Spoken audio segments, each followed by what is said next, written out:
Hello there, kia ora. Over the weekend, the latest AUT report into media trust was released. This is a report that gets done every year, and this is the 6th year that it's been running, and it's got some fascinating results. Each year they track trust in journalism, and they do this with a survey of just over 1,000 people who get asked 16 questions, and then some follow-up focus groups are also involved. It showed that the decline in trust overall has dropped about a percentage point from last year, and that's within the margin of error. And some media outlets have increased the level of trust that they get from their audiences, like Whakaata Māori, Iwi Radio, RNZ, and the Spin-Off, with RNZ reclaiming the title of most trusted news brand from the Otago Daily Times, which took it last year. It also found that news avoidance here in Aotearoa is higher than overseas, while interest in the news is also higher. And that's been put down to the constant onslaught of news that you get a lot overseas that we don't tend to have here.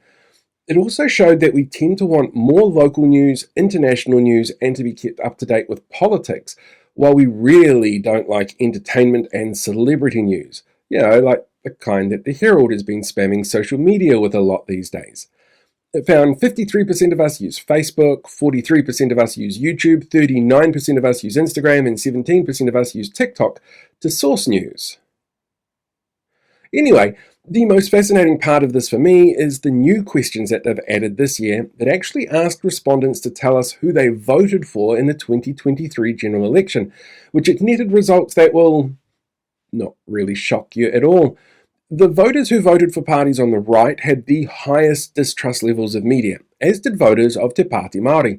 Those voters came down to how mainstream media frame Te Pāti Māori in a Pākehā-centric way, using more aggressive terms to frame what the party and its supporters do or say than they use on other parties in Parliament.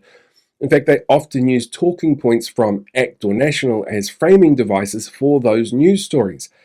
And parties that are full of conspiracy theorists and cookers like ACT, Democracy New Zealand, New Zealand First, those far-right parties, they show an exponential distrust in media because the media keeps telling them that they're wrong.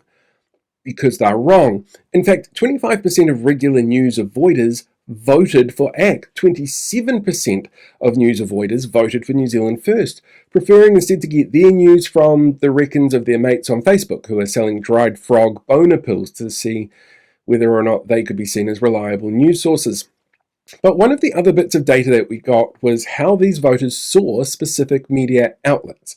Those on the far right actively distrust Stuff, RNZ, TVNZ, the Newsroom, the Herald, and the Spin-Off, while explicitly trusting NBR and News Talk ZB. Those who identified as centre-right also distrusted TVNZ and Stuff more than any other media outlet, while those on the left distrusted the Herald and News Talk exponentially. But overall, those on the left tended to have a wider range of media outlets that they put their trust into. And a clue to the reasons behind this can actually be found in those focus groups that they did with this. Within the focus groups, those who identified as voters for ACT called media corrupt and dishonest, far left, and nasty.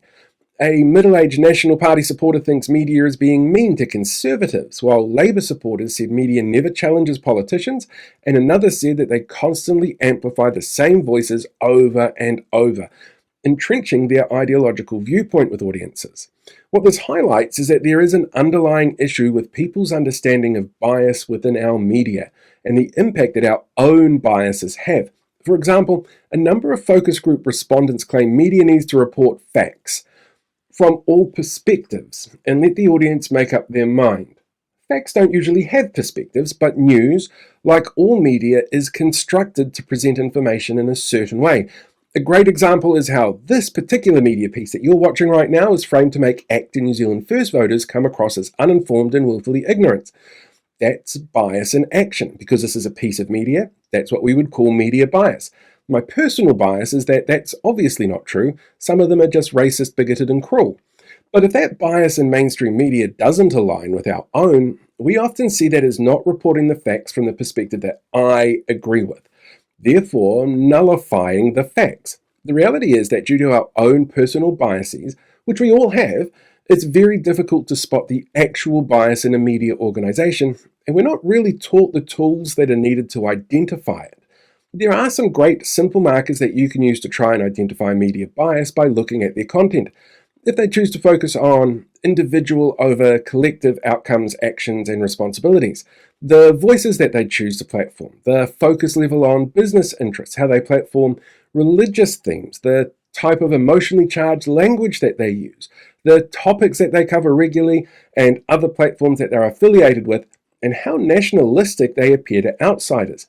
And our mainstream media here in Aotearoa tends to lean right on that spectrum, but not on all topics. They tend to, but not exclusively, lean left on climate change, for example, advocating action to tackle climate change over claiming scientific uncertainty. The final question given to the focus group, though, is possibly my favourite. What can journalists do to regain public trust? Their answer? Journalism.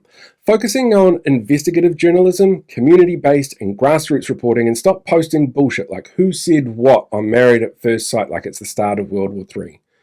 I think that's pretty solid advice.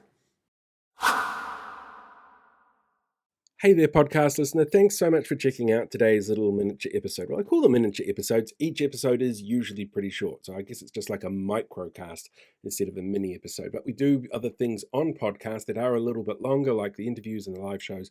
They will get released as podcasts, but they're varying in lengths. I don't know. I'm going to have to work on this bit a little bit more. But I do want to thank you still for checking it out. Don't forget, you can also find content on YouTube, Facebook, TikTok, or Instagram.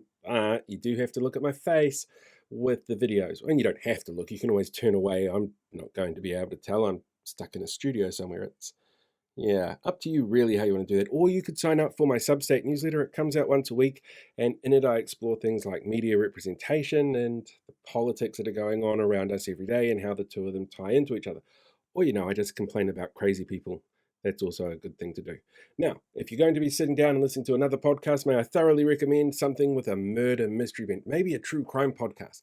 Like the time that Bill Gallagher's wife, the richest man in Kirikiriroa, Hamilton, she got kidnapped by a bunch of people who took her up to Mount Pirongia, which is where I grew up, and tried to hold her hostage there for ages until they were supposed to, I think it was $500,000 or $1 million in ransom.